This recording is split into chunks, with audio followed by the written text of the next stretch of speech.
নমস্কাৰ, মই মালা বৰুৱা। বহুদিনৰ বিৰতিত আপোনালোকৰ মাজলৈ আকৌ আহিলোঁ।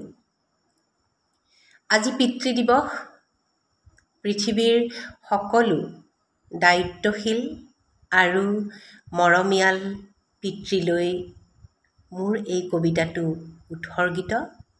মোৰ দেউতাৰ ওপৰত দেউতাক লৈ লিখা এই কবিতাটো শুনকচোন এবাৰ। কবিতাৰ শিৰোনাম আন্ধাৰতো জোনাক বিচাৰি পোৱা পোহৰ তুমি। আন্ধাৰতো জোনাক বিচাৰি পোৱা পোহৰ তুমি। এটা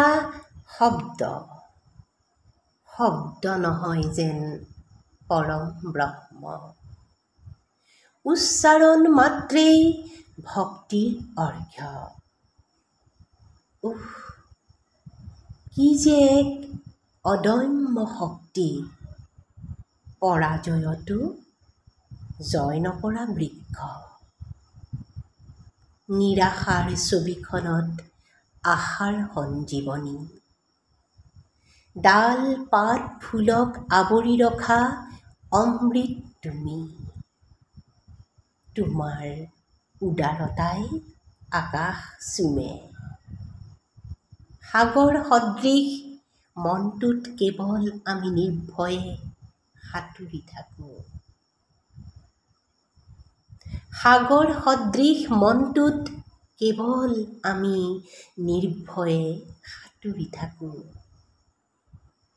শাসনৰ জৰীডালতো থাকে মৰম আৰু বিশ্বাসৰ বান্ধ। সংসাৰ যাত্ৰাৰ ৰ'দ বৰষুণত এক বিশাল ছত্ৰ তুমি। কোন তুমি আন্ধাৰতো জোনাক বিচাৰি পোৱা পোহৰ তুমি। এটা শব্দ নহয় যেন পৰম ব্ৰহ্ম।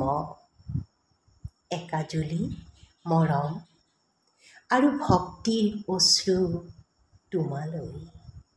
দেউতা দেউতা দেউতা। এটা শব্দ নহয় যেন পৰম ব্ৰহ্ম। দেউতা।